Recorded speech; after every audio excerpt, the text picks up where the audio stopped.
Hello again, everyone. Todd Michael Putnam here from D&D Creative Table Designs, bringing you another adventure table idea. And this is Bleak Falls Barrow Reimagined. Bleak Falls Barrow Reimagined. Why is it reimagined? Because I literally don't have enough space on my table in order to create all of Bleak Falls Barrow. I just can't do it.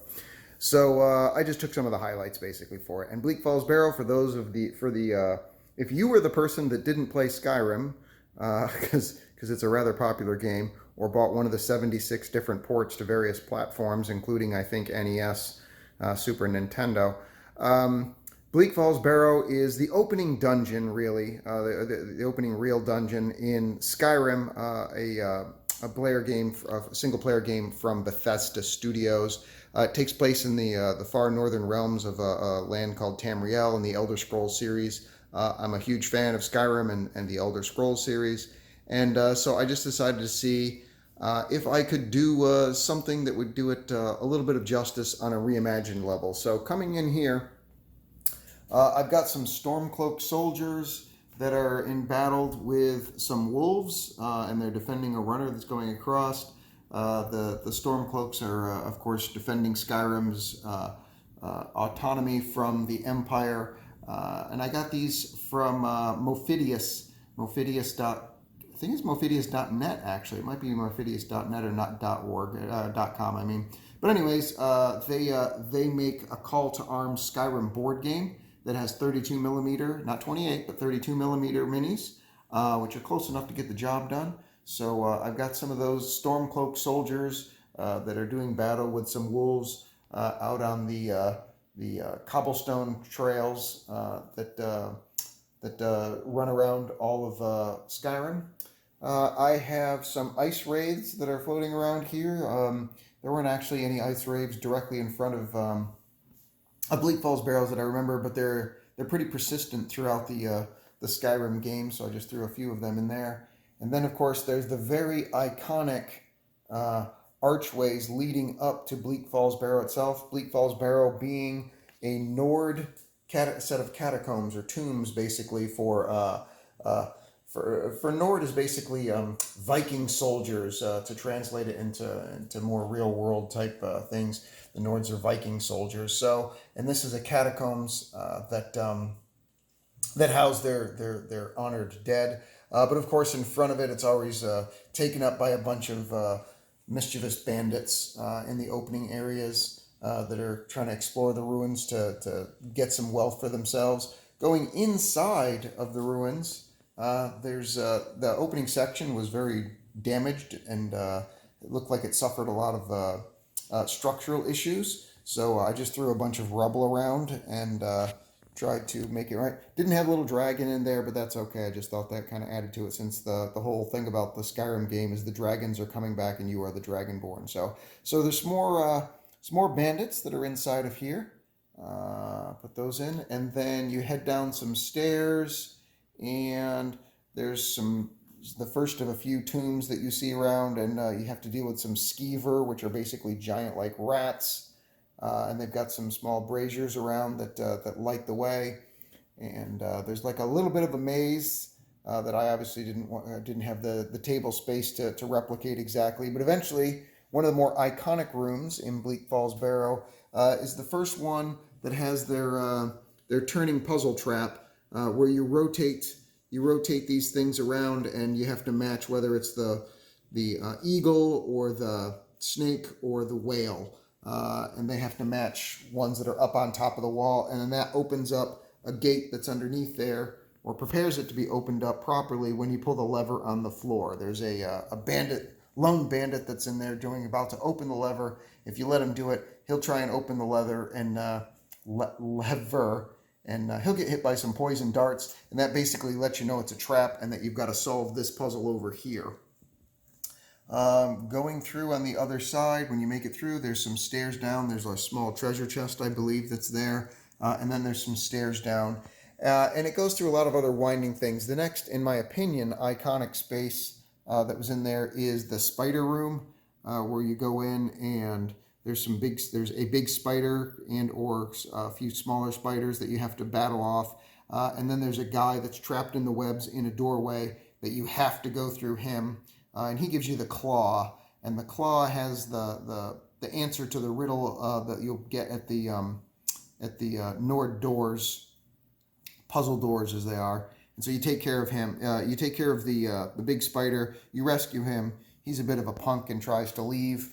And so you probably end up killing him, or he gets killed in the next room over, which is the Nord burial chambers. There's a few of them, but I just kind of closed them into one big synopsis here, one big room. And in that room, there's Draugr that are walking around. Draugr are basically the raised dead or resurrected dead. I shouldn't say resurrected, reanimated dead of the Nords. They come out of their tombs and they protect everything that's in there. They're angry. They're not happy with anyone, and they'll kill anyone that's living that invades their sacred rest place. So you go in here and you take out some of these guys. And eventually you will come to one of these guys here, which is a puzzle door, and you can see like at the bottom, the large like little claw area. You can put a claw in, and then basically you have to match what's on the base of the claw itself to the three rings above it. And when you do that, it opens up the door, and skipping past a bunch of other rooms, you eventually come into the main chamber. There's some more tombs that are scattered about. There's a small river that's got a little bit of a bridge going on. There's a few more of the Draugr that are floating around, and several more tombs. And then eventually you come up and there's a treasure chest, and there is, of course, the word wall. And the word wall is where the dragon words of power are that you can learn the shouts. You can see I have like the flashy, glowy blue light. If you've played the game and you get close to the word wall, the magic seeps out of the dragon word wall into your mind and gives you the power of the first shout, which in this case is Fusro Da, which basically knocks people over. It's like a giant wind that blows out of your mouth when you say the magic words, and it pushes everybody back and or knocks them down and buys you a little time and space to do whatever you need to do. So that's basically it. That is my synopsis or reimagined version of Bleak Falls Barrow. As far as what it's made from the outside area, most of this is Monster Fight Club. All of the trees, all of the glacial type hills are frosted hills. Both the blighted tree, this one right there, and the snow-covered ones are all Monster Fight Club. The knocked over tree and stuff, the bushes here, that's all Monster Fight Club. These posts that are standing up actually come from Mophidius. I think it's Mophidius.net, but whatever it is, Mophidius. They make that Call to Arms Skyrim board game, and this is some of the pieces that you can buy. The stairs going up and the room itself is all Dwarven Forge stuff. Except for some of the rubble, that's just 3D prints that I got off of eBay. But the majority of this is Dwarven Forge, including the LED lights. That's from their Dungeons of Doom tile set, which was fantastic. If you had to get any tile set for Dungeons, I'd strongly recommend that one. It's great. It's expensive. It's hard to get a hold of, but it's worth it if you're willing and able to make the investment. If you're not willing and able to make that investment, or if you just need something that's going to be available all the time, the WizKids dungeons aren't quite as detailed, but they're cheaper, and they're definitely always in stock. So and you can do pretty much just as much with them as you could do with the Dwarven Forge. They're just not quite as detailed, but they'll probably save you a chunk of change in the process. So something to consider. And again, the same thing down here, the stairs and stuff, all the rooms from this point forward, except for one, is all Dwarven Forge. These tombs and stuff are the tombs from Mophidius's Call to Arms game. The majority of this stuff here is just 3D print stuff that I got off the internet, with the exception of this. Again, is the puzzle pylons there are, those are also from Mophidius.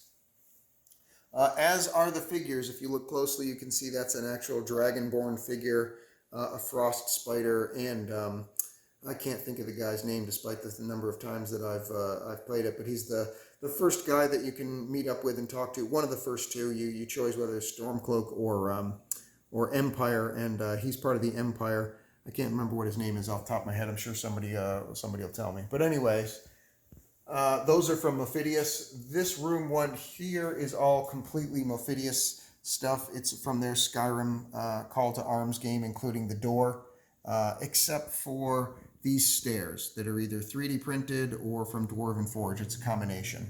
And everything here, most of the stuff in here, except for the bridge, is all from, especially for the word wall and the iconic Dragonborn mini and the treasure chest. Those are all Mophidius Call to Arms. Otherwise, the rest of the stuff, including the river tiles underneath, are all Dwarven Forge. So, and then this, I don't know if I can see this or not here, but this Dungeon Master screen, boy, it looks just like Skyrim. I mean, it's got the hills and the dragons and the stuff. It looks just like Skyrim, but it's not. It's a standard Dungeons and Dragons DM screen. I believe it's called the Wilderness Set. So you can find that on Amazon or wherever else you do your shopping, I'm sure, that carries Dungeons Dragons supplies. And there it is. That's it. That's the Skyrim Bleak Falls Barrow reimagined. If you guys enjoy the show, please like and subscribe, and let me know in the comments below what you think. And I will see you all next adventure. Take care. Bye.